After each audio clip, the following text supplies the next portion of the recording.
ಇನ್ನು ಮುಂದೆ ಸಾವರ್ಕರ್ ವಿರುದ್ಧ ರಾಹುಲ್ ಗಾಂಧಿ ಮಾತನಾಡೋದಿಲ್ಲ.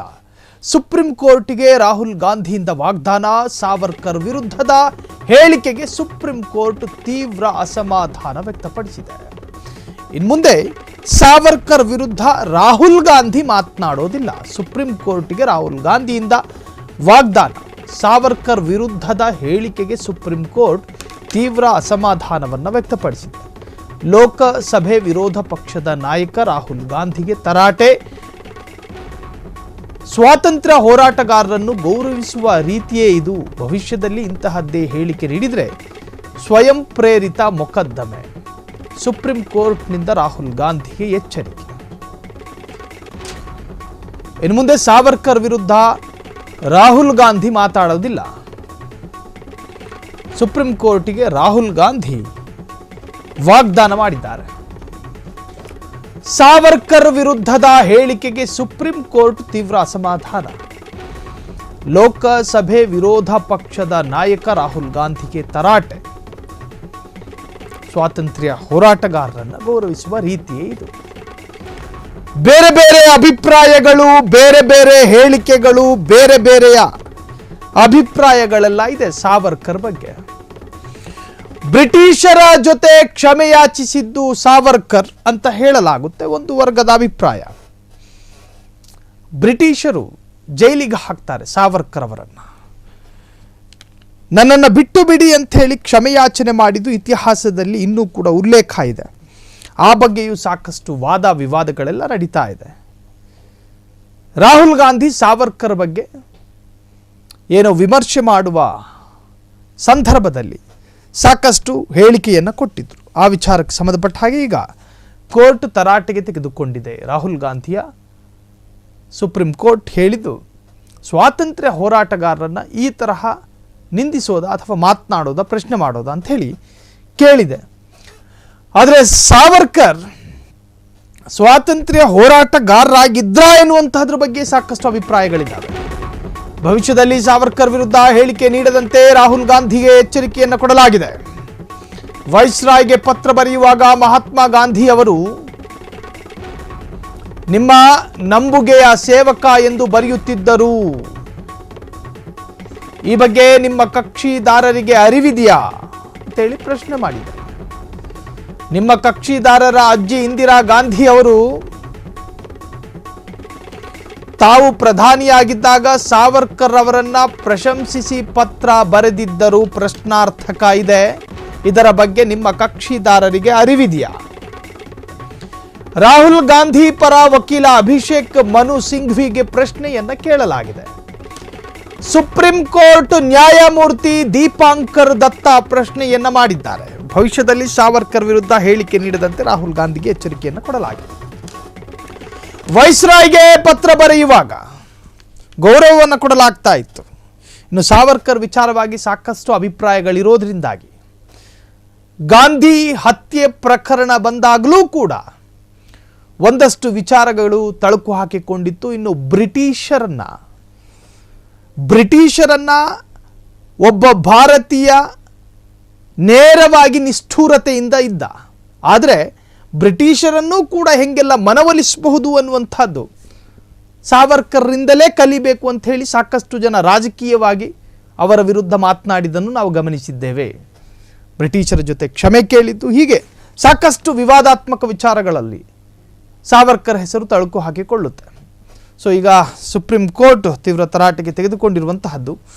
ಈ ಬಗ್ಗೆ ನಿಮ್ಮ ಕಕ್ಷಿದಾರರಿಗೆ ಅರಿವಿದೆಯಾ ಅಂತೇಳಿ ಸಿಂಘ್ವಿ ಜೊತೆ ಕೇಳಿದೆ ಕೋರ್ಟು. ನಿಮ್ಮ ಕಕ್ಷಿದಾರರ ಅಜ್ಜಿ ಇಂದಿರಾ ಗಾಂಧಿ ಅವರು ಪ್ರಧಾನಿಯಾಗಿದ್ದಂತಹ ಸಂದರ್ಭದಲ್ಲೂ ಕೂಡ ಬೇಜವಾಬ್ದಾರಿಯುತ ಹೇಳಿಕೆ ನೀಡದಂತೆ ರಾಹುಲ್ ಗಾಂಧಿಗೆ ಸೂಚನೆಯನ್ನು ಕೊಡಲಾಗಿದೆ. ಸ್ವಾತಂತ್ರ್ಯ ಹೋರಾಟಗಾರರ ಬಗ್ಗೆ ಬೇಜವಾಬ್ದಾರಿಯುತ ಹೇಳಿಕೆ ನೀಡದಂತೆ ನಿಮ್ಮ ಕಕ್ಷಿದಾರರಿಗೆ ಹೇಳಿ. ಕಾನೂನಿನ ಬಗ್ಗೆ ನೀವು ತುಂಬಾ ಒಳ್ಳೆಯ ಅಂಶ ಎತ್ತಿದ್ದೀರಿ. ಹೀಗಾಗಿ ನಿಮ್ಮ ಕಕ್ಷಿದಾರರ ವಿರುದ್ಧ ಮಾನನಷ್ಟ ದಾವೆಗೆ ತಡೆ ಕೊಡ್ತೀವಿ. ಆದರೆ ನಿಮ್ಮ ಕಕ್ಷಿದಾರರು ಸ್ವಾತಂತ್ರ್ಯ ಹೋರಾಟಗಾರರನ್ನು ನಡೆಸಿಕೊಳ್ಳುವ ರೀತಿ ಇದಲ್ಲ. ನಿಮಗೆ ಭಾರತದ ಇತಿಹಾಸ, ಭೂಗೋಳದ ಬಗ್ಗೆ ಗೊತ್ತಿಲ್ಲದೆ ಇದ್ದಾಗ ರಾಹುಲ್ ಗಾಂಧಿ ವಿರುದ್ಧ ಸುಪ್ರೀಂ ಕೋರ್ಟ್ ಕೆಂಡಾಮಂಡಲವಾಗಿದೆ. ಬೇಜವಾಬ್ದಾರಿಯುತ ಹೇಳಿಕೆ ನೀಡದಂತೆ ರಾಹುಲ್ ಗಾಂಧಿಗೆ ಸೂಚನೆಯನ್ನು ಕೊಡಲಾಗಿದೆ. ರಾಹುಲ್ ಗಾಂಧಿ ಅವರ ಪರ ವಕಾಲತ್ತು ಮಾಡ್ತಾ ಇದ್ದಂತಹ ಸಿಂಘ್ವಿಗೆ ಕೋರ್ಟು ನಾನಾ ತರಹದ ಪ್ರಶ್ನೆಯನ್ನು ಕೇಳಿದೆ. ರಾಜಕೀಯವಾಗಿ ಮಾತನಾಡಬೇಕಾದ್ರೆ, ಆದರೆ ಸ್ವಾತಂತ್ರ್ಯ ಹೋರಾಟಗಾರರ ವಿಚಾರವಾಗಿ ಸ್ವಲ್ಪ ಸೂಕ್ಷ್ಮತೆಯನ್ನು ಪಾಲಿಸಬೇಕು, ಅವರಿಗೆ ಕೊಡಬಹುದಾದ ಗೌರವಗಳನ್ನು ಕೊಟ್ಟೇ ಕೊಡಬೇಕು, ಈ ಅರ್ಥದಲ್ಲಿ ಪ್ರಶ್ನೆಯನ್ನು ಮಾಡಿದೆ. ಆದರೆ ಸಾವರ್ಕರ್ ವಿಚಾರದಲ್ಲಿ ಸಾಕಷ್ಟು ವಿವಾದಗಳಿದ್ದಾವೆ, ಸಾಕಷ್ಟು ವಿವಾದಗಳು. ಈಗ ರಾಹುಲ್ ಗಾಂಧಿಗೆ ಸುಪ್ರೀಂ ಕೋರ್ಟ್ ತೀವ್ರ ತರಾಟೆಗೆ ತೆಗೆದುಕೊಂಡಿರುವಂತಹದ್ದು. ಸುಪ್ರೀಂ ಕೋರ್ಟ್ ನ್ಯಾಯಮೂರ್ತಿ ದೀಪಾಂಕರ್ ದತ್ತಾ ಪ್ರಶ್ನೆಯನ್ನು ಮಾಡಿರುವಂತಹದ್ದು. ಸೊ ಬೇಜವಾಬ್ದಾರಿಯುತವಾಗಿ ಹೇಳಿಕೆ ನೀಡದಂತೆ ರಾಹುಲ್ ಗಾಂಧಿಗೆ ಸೂಚನೆಯನ್ನು ಕೊಡಲಾಗಿದೆ.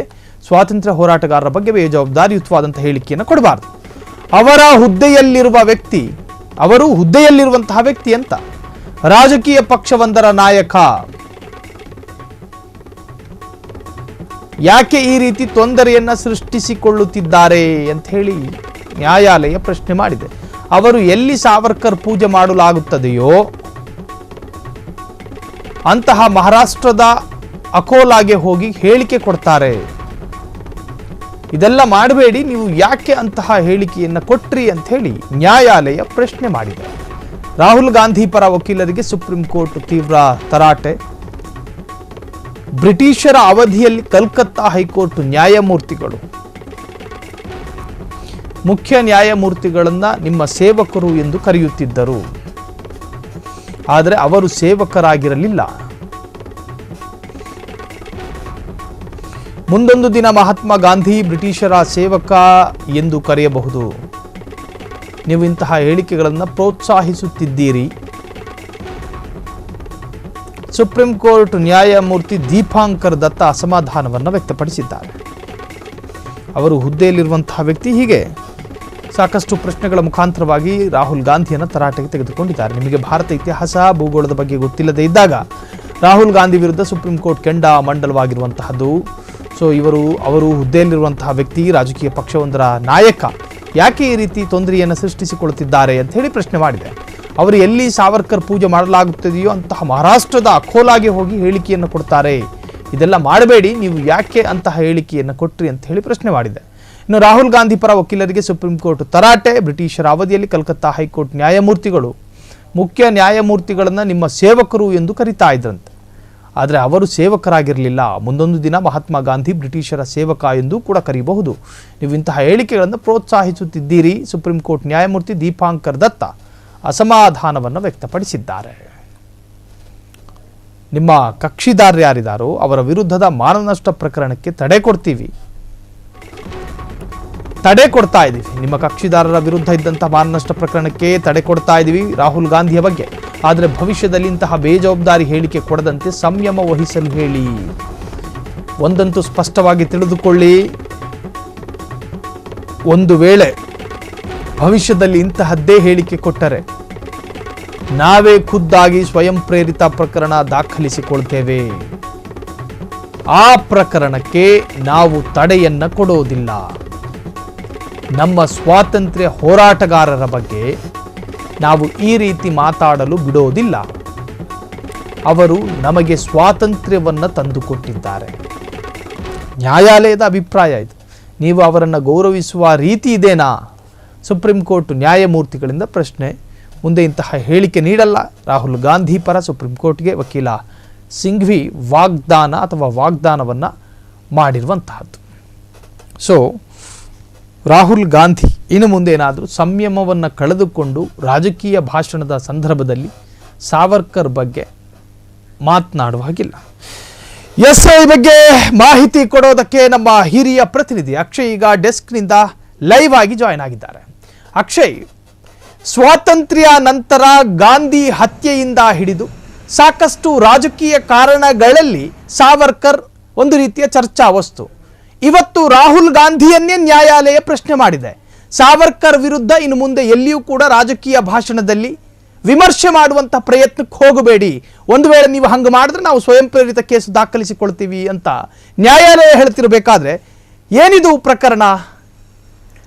ಸಾಹಿಲ್, ರಾಹುಲ್ ಗಾಂಧಿ ಅವರು ಸುಪ್ರೀಂ ಕೋರ್ಟ್ಗೆ ಒಂದು ಅರ್ಜಿಯನ್ನು ಸಲ್ಲಿಸಿದ್ರು. ಏನು ಅಂತ ಹೇಳಿದ್ರೆ, ಸಾವರ್ಕರ್ ವಿರುದ್ಧ ಕೊಟ್ಟಂತಹ ಹೇಳಿಕೆಗೆ ಸಂಬಂಧಪಟ್ಟ ಹಾಗೆ ಉತ್ತರ ಪ್ರದೇಶದ ಲಕ್ನೋ ನ್ಯಾಯಾಲಯದಲ್ಲಿ ರಾಹುಲ್ ಗಾಂಧಿ ಅವರ ವಿರುದ್ಧ ಮಾನನಷ್ಟ ಮೊಕದ್ದಮೆ ದಾಖಲಾಗಿದೆ. ಆ ಮಾನನಷ್ಟ ಮೊಕದ್ದಮೆಗೆ ಸಂಬಂಧಪಟ್ಟ ಹಾಗೆ ವಿಚಾರಣೆಗೆ ಹಾಜರಾಗಬೇಕು ಅಂತೇಳಿ ಲಕ್ನೋದ ನ್ಯಾಯಾಲಯ ರಾಹುಲ್ ಗಾಂಧಿ ಅವರಿಗೆ ಸಮನ್ಸನ್ನು ನೀಡಿತ್ತು. ಈ ಹಿಂದೆ ರಾಹುಲ್ ಗಾಂಧಿ ಅವರು ಆ ಸಮನ್ಸನ್ನು ಸ್ವೀಕರಿಸಿ ವಿಚಾರಣೆಗೆ ಹಾಜರಾಗದೇ ಇದ್ದಂತಹ ಸಂದರ್ಭದಲ್ಲಿ ಲಕ್ನೋದ ನ್ಯಾಯಾಲಯ ರಾಹುಲ್ ಗಾಂಧಿ ಅವರಿಗೆ 500 ರೂಪಾಯಿ ದಂಡವನ್ನು ಕೂಡ ವಿಧಿಸಿತ್ತು. ಸೊ ಲಕ್ನೋ ನ್ಯಾಯಾಲಯದ ಈ ಸಮನ್ಸನ್ನ ಪ್ರಶ್ನಿಸಿ ಅಲ್ಲಿ ನಡೀತಾ ಇರುವಂತಹ ಮಾನನಷ್ಟ ಮೊಕದ್ದಮೆಯನ್ನು ಪ್ರಶ್ನಿಸಿ ಸುಪ್ರೀಂ ಕೋರ್ಟ್ಗೆ ಅರ್ಜಿಯನ್ನು ಸಲ್ಲಿಸಿದ್ರು. ಇವತ್ತು ಸುಪ್ರೀಂ ಕೋರ್ಟ್ನ ಇಬ್ಬರು ನ್ಯಾಯಮೂರ್ತಿಗಳ ನ್ಯಾಯಪೀಠ, ನ್ಯಾಯಮೂರ್ತಿ ದೀಪಂಕರ್ ದತ್ ಮತ್ತು ನ್ಯಾಯಮೂರ್ತಿ ಮನಮೋಹನ್ ಅವರ ಪೀಠದಲ್ಲಿ ವಿಚಾರಣೆ ನಡೆಯಿತು. ಈ ವಿಚಾರಣೆಯ ಸಂದರ್ಭದಲ್ಲಿ ಸುಪ್ರೀಂ ಕೋರ್ಟ್ ಮಾಡಿದಂತಹ ಕೆಲವು ಟಿಪ್ಪಣಿಗಳು ಖಂಡಿತವಾಗಿ ರಾಹುಲ್ ಗಾಂಧಿ ಅವರಿಗೆ ಅತ್ಯಂತ ದೊಡ್ಡ ಹಿನ್ನಡೆ, ಮುಜುಗರ, ಒಂಥರ ಮುಖಭಂಗ ಅಂತಾನೆ ಹೇಳ್ಬೋದು. ಸುಪ್ರೀಂ ಕೋರ್ಟ್ನ ಈ ಟಿಪ್ಪಣಿಗೆ ಅಂತಿಮವಾಗಿ ಇವತ್ತು ವಿಚಾರಣೆಯ ಅಂತ್ಯದಲ್ಲಿ ರಾಹುಲ್ ಗಾಂಧಿ ಅವರ ಪರ ವಕೀಲರಾಗಿರುವಂತಹ ರಾಜ್ಯಸಭಾ ಸಂಸದ ಅಭಿಷೇಕ್ ಮನು ಸಿಂಘ್ವಿ ಅವರು ಓಪನ್ ಕೋರ್ಟ್ನಲ್ಲಿ ವಾಗ್ದಾನವನ್ನ ಮಾಡಬೇಕಾಯಿತು. ಇನ್ನು ಮುಂದೆ ನನ್ನ ಕಕ್ಷಿದಾರ ಅಂದ್ರೆ ರಾಹುಲ್ ಗಾಂಧಿ ಅವರು ಯಾವುದೇ ಕಾರಣಕ್ಕೂ ಕೂಡ ಸಾವರ್ಕರ್ ಅವರ ವಿರುದ್ಧ ಸ್ಟೇಟ್ಮೆಂಟ್ ಅನ್ನ, ಹೇಳಿಕೆಗಳನ್ನ, ಮಾತನ್ನ ಆಡಲ್ಲ ಅಂತೇಳಿ ಸುಪ್ರೀಂ ಕೋರ್ಟ್ಗೆ ಇವತ್ತು ವಾಗ್ದಾನವನ್ನ ಮಾಡಿದ್ದಾರೆ. ಇವತ್ತು ಸುಪ್ರೀಂ ಕೋರ್ಟ್ ಛಿಮಾರಿ ಹಾಕಿದೆ ರಾಹುಲ್ ಗಾಂಧಿ ಅವರಿಗೆ. ಸ್ವಾತಂತ್ರ್ಯ ಹೋರಾಟಗಾರರನ್ನ ನೀವು ನಡೆಸಿಕೊಳ್ತಾ ಇರುವಂತಹ ರೀತಿ ಇದಾ? ಮಹಾತ್ಮ ಗಾಂಧಿ ಬ್ರಿಟಿಷರ ಅವಧಿಯಲ್ಲಿ ವೈಸ್ರಾಯ್ಗೆ ಇವರ ಒಬಿಡಿಯಂಟ್ ಅಥವಾ ಇವರ ಬಿಲೀವ್ಡ್ ಸರ್ವೆಂಟ್ ಅಂತೇಳಿ ಕಳಿಸ್ತಾ ಇದ್ರು. ಹಾಗಂತೇಳಿ ಮಹಾತ್ಮ ಗಾಂಧಿ ಅವರನ್ನ ಬ್ರಿಟಿಷರ ಸೇವಕ ಅಂತೇಳಿ ನಾವು ಕರೆಯಕ್ಕಾಗತ್ತಾ? ನಾಳೆ ಯಾರಾದ್ರೂ ಆ ರೀತಿ ಕರೆದ್ರೆ ಏನಾಗ್ಬೋದು ಎನ್ನುವಂತಹ ಪ್ರಶ್ನೆಯನ್ನ ಕೇಳಿತು. ಎರಡನೆಯದ್ದಾಗಿ ಬ್ರಿಟಿಷರ ಅವಧಿಯಲ್ಲಿ ಕಲ್ಕತ್ತಾ ಹೈಕೋರ್ಟ್ನ ನ್ಯಾಯಮೂರ್ತಿಗಳು ಆಗ ಬ್ರಿಟಿಷರ ಅವಧಿಯಲ್ಲಿ ಮುಖ್ಯ ನ್ಯಾಯಮೂರ್ತಿಗಳಿಗೆ ಇವರ್ ಸರ್ವೆಂಟ್ ಅಂತ ಕಳಿಸ್ತಾ ಇದ್ರು. ಹಾಗಂತೇಳಿ ಕಲ್ಕತ್ತಾ ಹೈಕೋರ್ಟ್ನ ನ್ಯಾಯಮೂರ್ತಿಗಳು ಸರ್ವೆಂಟ್ ಆಗಿದ್ರ ಎನ್ನುವಂತಹ ಪ್ರಶ್ನೆಯನ್ನು ಕೂಡ ಇವತ್ತು ಹೈಕೋರ್ಟ್ನ ನ್ಯಾಯಮೂರ್ತಿಗಳು ಕೇಳಿದ್ರು. ಜೊತೆಗೆ ವೀರ್ ಸಾವರ್ಕರ್ ಬಗ್ಗೆ ಸ್ವತಃ ರಾಹುಲ್ ಗಾಂಧಿ ಅವರ ಅಜ್ಜಿ ಅಂದ್ರೆ ಇಂದಿರಾ ಗಾಂಧಿ ಅವರು ತಾವು ಪ್ರಧಾನಿಯಾಗಿದ್ದಂತಹ ಸಂದರ್ಭದಲ್ಲಿ ವೀರ್ ಸಾವರ್ಕರ್ ಅವರನ್ನ ಹೊಗಳಿ ಒಂದು ಪತ್ರವನ್ನ ಬರೆದಿದ್ರು. ಅದರ ಅರಿವು, ಅದರ ಬಗ್ಗೆ ರಾಹುಲ್ ಗಾಂಧಿ ಅವರಿಗೆ ಗೊತ್ತಿಲ್ವಾ ಎನ್ನುವಂತಹ ಪ್ರಶ್ನೆಯನ್ನ ನ್ಯಾಯಮೂರ್ತಿ ದೀಪಂಕರ್ ದತ್ತ ಅವರು ಕೇಳಿದ್ರು. ಇತಿಹಾಸ ಮತ್ತು ಭೂಗೋಳದ ಬಗ್ಗೆ ಮಾಹಿತಿ ಇಲ್ಲದೆ ಇದ್ದಾಗ ಇಂತಹ ಹೇಳಿಕೆಗಳನ್ನ ಕೊಡ್ತಾರೆ ಎನ್ನುವಂತಹ ಟೀಕೆಯನ್ನ ಕೂಡ, ಟಿಪ್ಪಣಿಯನ್ನ ಕೂಡ ಸುಪ್ರೀಂ ಕೋರ್ಟ್ ಇವತ್ತು ಮಾಡ್ತು. ಜೊತೆಗೆ ರಾಹುಲ್ ಗಾಂಧಿ ಈಗ ಸಾಮಾನ್ಯ ವ್ಯಕ್ತಿ ಅಲ್ಲ, ಸಾಮಾನ್ಯ ಸಂಸದಲ್ಲ, ಅವರೀಗ ಲೋಕಸಭೆಯಲ್ಲಿ ವಿರೋಧ ಪಕ್ಷದ ನಾಯಕ, ಒಂದು ಪ್ರಮುಖವಾದಂತಹ ಹುದ್ದೆಯಲ್ಲಿರುವಂತಹ ವ್ಯಕ್ತಿ, ಒಂದು ರಾಜಕೀಯ ಪಕ್ಷದ ನಾಯಕ. ಸೊ ಅಂತಹ ರಾಜಕೀಯ ಪಕ್ಷದ ನಾಯಕ ಈ ರೀತಿ ಪದೇ ಪದೇ ಯಾಕೆ ಈ ರೀತಿ ಸಮಸ್ಯೆಗಳನ್ನ ಮೇಲೆ ಎಳೆದುಕೊಳ್ತಾ ಇದ್ದೀರಿ? ಮಹಾರಾಷ್ಟ್ರದಲ್ಲಿ ಸಾವರ್ಕರ್ ಅವರನ್ನ ಅಲ್ಲಿಯ ಜನ ಪೂಜೆ ಮಾಡ್ತಾರೆ, ನಮ್ಮ ರಾಜ್ಯದ ಸ್ವಾತಂತ್ರ್ಯ ಹೋರಾಟಗಾರ ಅಂತೇಳಿ. ಹಾಗಿದ್ದ ಮೇಲೆ ಸಾವರ್ಕರ್ ವಿರುದ್ಧ ಅದೇ ಮಹಾರಾಷ್ಟ್ರದ ಅಕೋಲಾದಲ್ಲಿ ಹೋಗಿ ಸ್ಟೇಟ್ಮೆಂಟ್ ಕೊಡುವಂತ ಅಗತ್ಯ ಏನಿತ್ತು ಎನ್ನುವಂತಹ ಪ್ರಶ್ನೆಯನ್ನು ಕೂಡ ಸುಪ್ರೀಂ ಕೋರ್ಟ್ ಕೇಳ್ತು. ಜೊತೆಗೆ ಒಂದು ವೇಳೆ ಈಗ ನಾವು ಲಕ್ನೋದಲ್ಲಿ ನಿಮ್ಮ ವಿರುದ್ಧ ದಾಖಲಾಗಿರುವಂತಹ ಮಾನನಷ್ಟ ಮೊಕದ್ದಮೆಗೆ ನಾವು ತಡೆಯಾಜ್ಞೆ ಕೊಡ್ತೀವಿ, ಆದ್ರೆ ಭವಿಷ್ಯದಲ್ಲಿ ನೀವು ಮತ್ತೆ ಇದೇ ರೀತಿಯಾದಂತಹ ಸ್ಟೇಟ್ಮೆಂಟ್ ಅನ್ನು ಒಂದು ವೇಳೆ ಸ್ವಾತಂತ್ರ್ಯ ಹೋರಾಟಗಾರರ ವಿರುದ್ಧ ಏನಾದರೂ ಕೊಟ್ಟರೆ ಆಗ ನಾವೇ ಸ್ವಯಂ ಪ್ರೇರಿತವಾಗಿ ಮೊಕದ್ದಮೆಯನ್ನು ದಾಖಲಿಸಿಕೊಳ್ತೀವಿ. ಆ ಸಂದರ್ಭದಲ್ಲಿ ನಿಮಗೆ ತಡೆಯಾಜ್ಞೆಯನ್ನು ಕೊಡಲ್ಲ ಎನ್ನುವಂತ ಎಚ್ಚರಿಕೆಯನ್ನ ಸುಪ್ರೀಂ ಕೋರ್ಟ್ ಇವತ್ತು ರಾಹುಲ್ ಗಾಂಧಿ ಅವರಿಗೆ ಕೊಟ್ಟಿರುವಂತದ್ದು ಅವರ ವಕೀಲ ಅಭಿಷೇಕ್ ಮನು ಸಿಂಘ್ವಿ ಅವರ ಮುಖಾಂತರ. ಸೊ ಅಂತಿಮವಾಗಿ ಸುಪ್ರೀಂ ಕೋರ್ಟ್ ಹೇಳ್ತು, ನಿಮ್ಮ ಕಕ್ಷಿದಾರರಿಗೆ ಹೇಳಿ ಭವಿಷ್ಯದಲ್ಲಿ ಈ ರೀತಿಯಾದಂತಹ ಸ್ಟೇಟ್ಮೆಂಟ್ ಅನ್ನ ಬೇಜವಾಬ್ದಾರಿ, ಇರ್ರೆಸ್ಪಾನ್ಸಿಬಲ್, ಆ ಪದವನ್ನ ಬಳಕೆ ಮಾಡಿದೆ ಸುಪ್ರೀಂ ಕೋರ್ಟ್ ಇವತ್ತು. ಬೇಜವಾಬ್ದಾರಿ ಸ್ಟೇಟ್ಮೆಂಟ್ ಅನ್ನ, ಬೇಜವಾಬ್ದಾರಿ ಹೇಳಿಕೆಯನ್ನ ಕೊಡದ ಹಾಗೆ ನಿಮ್ಮ ಕಕ್ಷಿದಾರರಿಗೆ ಸೂಚಿಸಿ. ಯಾಕೆ ಸಮಸ್ಯೆಯನ್ನ ಮೇಲೆ ಎಳೆದುಕೊಳ್ತಾ ಇದ್ದೀರಿ, ಏನಕ್ಕೆ ಬೇಕು ಇವೆಲ್ಲ ಎನ್ನುವಂತಹ ಪ್ರಶ್ನೆಯನ್ನ ಸುಪ್ರೀಂ ಕೋರ್ಟ್ ಕೇಳ್ತು. ಅಂತಿಮವಾಗಿ ರಾಹುಲ್ ಗಾಂಧಿ ಅವರ ಪರ ಹಾಜರಾಗಿದ್ದಂತಹ ವಕೀಲ ಅಭಿಷೇಕ್ ಮನು ಸಿಂಘ್ವಿ ಅವರು ಇಲ್ಲ, ನನ್ನ ಕಕ್ಷಿದಾರರು ಇನ್ನು ಮುಂದೆ ಇಂತಹ ಹೇಳಿಕೆಗಳನ್ನ ಕೊಡಲ್ಲ ಅಂತೇಳಿ ವಾಗ್ದಾನವನ್ನ ಮಾಡಿದ್ರು. ಆ ಮುಖಾಂತರ ರಾಹುಲ್ ಗಾಂಧಿ ಅವರ ಬಾಯಿ ಸಾವರ್ಕರ್ ಅವರ ವಿಚಾರದಲ್ಲಿ ಮುಚ್ಚದಂತಾಗಿದೆ. ಇಲ್ಲಿ ಇನ್ನೊಂದು ಅಂಶವನ್ನು ಗಮನಿಸಬೇಕು. ಈಗಾಗಲೇ ಮಹಾರಾಷ್ಟ್ರದ ನ್ಯಾಯಾಲಯದಲ್ಲಿ, ಮಹಾರಾಷ್ಟ್ರದ ಟ್ರಯಲ್ ಕೋರ್ಟ್ ಒಂದರಲ್ಲಿ ಸಾವರ್ಕರ್ ವಿರುದ್ಧ ಕೊಟ್ಟಂತ ಹೇಳಿಕೆಗೆ ಸಂಬಂಧಪಟ್ಟ ಹಾಗೆ ರಾಹುಲ್ ಗಾಂಧಿ ಅವರ ವಿರುದ್ಧ ಪ್ರಕರಣದ ವಿಚಾರಣೆ ನಡೀತಿದೆ. ಅಲ್ಲೂ ಕೂಡ ಸಮನ್ನಿಂಗ್ ಆಗಿದೆ. ಅಂದ್ರೆ ಒಂದೇ ಕಡೆ ಆಗಿರುವಂತ ಕೇಸ್ ಅಲ್ಲ, ಒಂದು ಕಡೆ ಉತ್ತರ ಪ್ರದೇಶದ ಕೋರ್ಟ್ಗಳಲ್ಲಿ ಕೇಸ್ ಇದೆ, ಮಹಾರಾಷ್ಟ್ರದ ಕೋರ್ಟ್ಗಳಲ್ಲಿ ಕೇಸ್ ಇದೆ, ಅಸ್ಸಾಂನ ಕೋರ್ಟ್ ಸೇಮ್ ಸಾವರ್ಕರ್ ವಿರುದ್ಧ ಸ್ಟೇಟ್ಮೆಂಟ್, ಬೇರೆ ಬೇರೆ ಕೇಸ್ ಅಲ್ಲ. ಸಾವರ್ಕರ್ ವಿರುದ್ಧ ಕೊಟ್ಟಂತಹ ಸ್ಟೇಟ್ಮೆಂಟ್ಗೆ ಸಂಬಂಧಪಟ್ಟ ಹಾಗೇನೆ ಆ ಪ್ರಕರಣಗಳಿರುವಂಥದ್ದು. ಮಹಾರಾಷ್ಟ್ರದಲ್ಲಿರುವಂತಹ ಪ್ರಕರಣದಲ್ಲಿ ರಾಹುಲ್ ಗಾಂಧಿ ಅವರಿಗೆ ಅಲ್ಲಿಯ ನ್ಯಾಯಾಲಯ ಒಂದು ಅವಕಾಶವನ್ನ ಕೊಟ್ಟಿದೆ. ಹಿಸ್ಟಾರಿಕಲ್ ಫ್ಯಾಕ್ಟ್ಸ್ ಅಂದ್ರೆ ಐತಿಹಾಸಿಕ ದಾಖಲೆಗಳ ಆಧಾರದ ಮೇಲೆ ನಾನು ಕೆಲವೊಂದಿಷ್ಟು ಅಂಶಗಳನ್ನ ನ್ಯಾಯಾಲಯದ ಮುಂದೆ ಪ್ರೆಸೆಂಟ್ ಮಾಡಲಿಕ್ಕೆ ನನಗೆ ಅವಕಾಶ ಕೊಡಬೇಕು. ಸಾವರ್ಕರ್ ಮತ್ತು ಬ್ರಿಟಿಷರ ನಡುವೆ ನಡೆದಂತಹ ಪತ್ರ ವ್ಯವಹಾರದ ದಾಖಲೆಗಳನ್ನ, ಹೇಗೆ ಸಾವರ್ಕರ್ ಬ್ರಿಟಿಷರ ಅವಧಿಯಲ್ಲಿ ಅವರ ನಡವಳಿಕೆ, ಅವರ ವರ್ತನೆ, ಅವರ ಹೋರಾಟದ ಗತಿ ಏನಿತ್ತು ಎನ್ನುವುದರ ಬಗ್ಗೆ ನಾನು ಐತಿಹಾಸಿಕ ದಾಖಲೆಗಳನ್ನು ಮುಂದಿಟ್ಟುಕೊಂಡು ವಕಾಲತ್ತನ್ನು ಮಾಡಲಿಕ್ಕೆ ನನಗೆ ಅವಕಾಶವನ್ನು ಕೊಡಬೇಕು ಅಂತೇಳಿ ರಾಹುಲ್ ಗಾಂಧಿ ಅವರು ಮಹಾರಾಷ್ಟ್ರದ ನ್ಯಾಯಾಲಯದಲ್ಲಿ ಮನವಿ ಮಾಡಿದ್ರು. ಅದಕ್ಕೆ ಅವಕಾಶವನ್ನ ಮಾಡಿಕೊಟ್ಟಿದ್ದ. ಬಟ್ ಸುಪ್ರೀಂ ಕೋರ್ಟ್ನಲ್ಲಿ ಇವತ್ತು ಸುಪ್ರೀಂ ಕೋರ್ಟ್ ಮಾಡಿರುವಂತಹ ಟಿಪ್ಪಣಿ ಏನಿದೆ, ಇದು ರಾಹುಲ್ ಗಾಂಧಿ ಅವರಿಗೆ ಅತ್ಯಂತ ದೊಡ್ಡ ಮುಜುಗರ ಮತ್ತು ಹಿನ್ನಡೆ. ಇನ್ನು ಮುಂದೆ ಸಾವರ್ಕರ್ ಬಗ್ಗೆ ರಾಹುಲ್ ಗಾಂಧಿ ಅವರು ತುಟಿ ಬಿಚ್ಚುವಂತಿಲ್ಲ. ಸಾಧ್ಯ ಆದರೆ ರಾಹುಲ್ ಗಾಂಧಿ ಅವರು ಸಾವರ್ಕರ್ ಬಗ್ಗೆ ಹೊಗಳಬಹುದು, ಅವರ ಸಾಧನೆಗಳನ್ನು ಹೇಳಬಹುದು, ಅವರು ಈ ರೀತಿ ಹೋರಾಟ ಮಾಡಿದ್ದಾರೆ ಅಂತ ಹೇಳಬಹುದು. ಅಂಡಮಾನ್ ಜೈಲಿನಲ್ಲಿ ಅವರು ಕರಿನೀರಿನ ಶಿಕ್ಷೆಯನ್ನ ಅನುಭವಿಸಿದ್ರು ಅಂತ ಹೇಳಿ ಹೇಳಬಹುದು. ಆದರೆ ಸಾವರ್ಕರ್ ವಿರುದ್ಧ ಟೀಕೆ ಟಿಪ್ಪಣಿಗಳನ್ನು ಮಾಡಲಿಕ್ಕೆ ಅವಕಾಶಗಳಿಲ್ಲ. ಸಾವರ್ಕರ್ ಕುರಿತಾದಂತಹ ಪ್ರಕರಣದಲ್ಲಿ ರಾಹುಲ್ ಗಾಂಧಿ ಅವರ ಬಾಯನ್ನ ಸುಪ್ರೀಂ ಕೋರ್ಟ್ ಇವತ್ತು ಮುಚ್ಚಿದೆ. ಸಾಯಿಲ್, ಥ್ಯಾಂಕ್ ಯು ಅಕ್ಷಯ್, ತಮ್ಮೆಲ್ಲ ಡೀಟೇಲ್ಸ್ಗೆ. ಒಟ್ಟಾರೆ ಇದು ರಾಹುಲ್ ಗಾಂಧಿಗೆ ತೀವ್ರ ಹಿನ್ನಡೆ ಜೊತೆಗೆ ಮುಜುಗರ.